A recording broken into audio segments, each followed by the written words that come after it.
एक खूबसूरत गांव में एक छोटा सा लड़का अली अपनी माँ के साथ रहता था।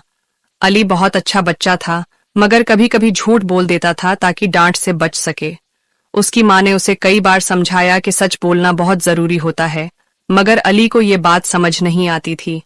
एक दिन अली अपने दोस्तों के साथ खेलने गया। खेलते हुए वो एक किसान के बाग में चला गया और वहां से एक बड़ा और सरख सेब है तोड़ लिया। जैसे ही वो सेब खाने लगा, किसान ने उसे देख लिया और जोर से पुकारा, ये क्या कर रहे हो अली? अली घबरा गया और जल्दी से बोला, ये सेब मैंने नहीं तोड़ा, ये तो पहले ही जमीन पर पड़ा था। किसान को अली की बात पर यकीन नहीं आया, मगर वो खामोश रहा और उसे जाने दिया। अली खुश था कि वो पकड़ा नहीं गया, मगर उसका दिल धक धक कर रहा था।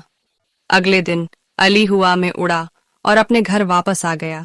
अपने स्कूल जा रहा था कि अचानक उसका पांव एक पत्थर से टकरा गया और वो गिर पड़ा। इसका लंच बाकस खुल गया और उसमें रखा खाना जमीन पर गिर गया। अली बहुत अफसरदा हुआ। तभी किसान वहां से गुजर रहा था। इसने अली को देखा और पूछा, क्या हुआ बेटा? अली ने उदास होकर कहा, मेरा खाना गिर गया, अब मुझे भूख लगेगी। किसान मुस्कुराया और बोला, बेटा, अगर तुम सच बोलोगे तो हमेशा अच्छा होगा। जैसे तुमने कुल झूठ बोला था वो गलत था। अगर तुम मुझसे सच बोलते तो मैं खुशी खुशी तुम्हें सेब दे देता। ये सुनकर अली को अपनी गलती का एहसास हुआ। उसने फौरन माफी मांगी और वादा किया कि आइंदा कभी झूठ नहीं बोलेगा। किसान ने उसे एक और ताज़ा सेब दिया और अली खुशी खुशी स्कूल चला गया। इस दिन के बाद अली ने हमेशा सच बोलने की आदत अपना ली। सब गांव वाले इसकी सच्चाई और ईमानदारी की तारीफ करने लगे।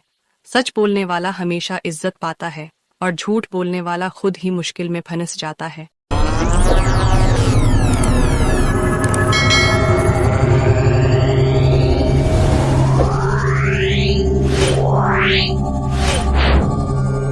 Yeah.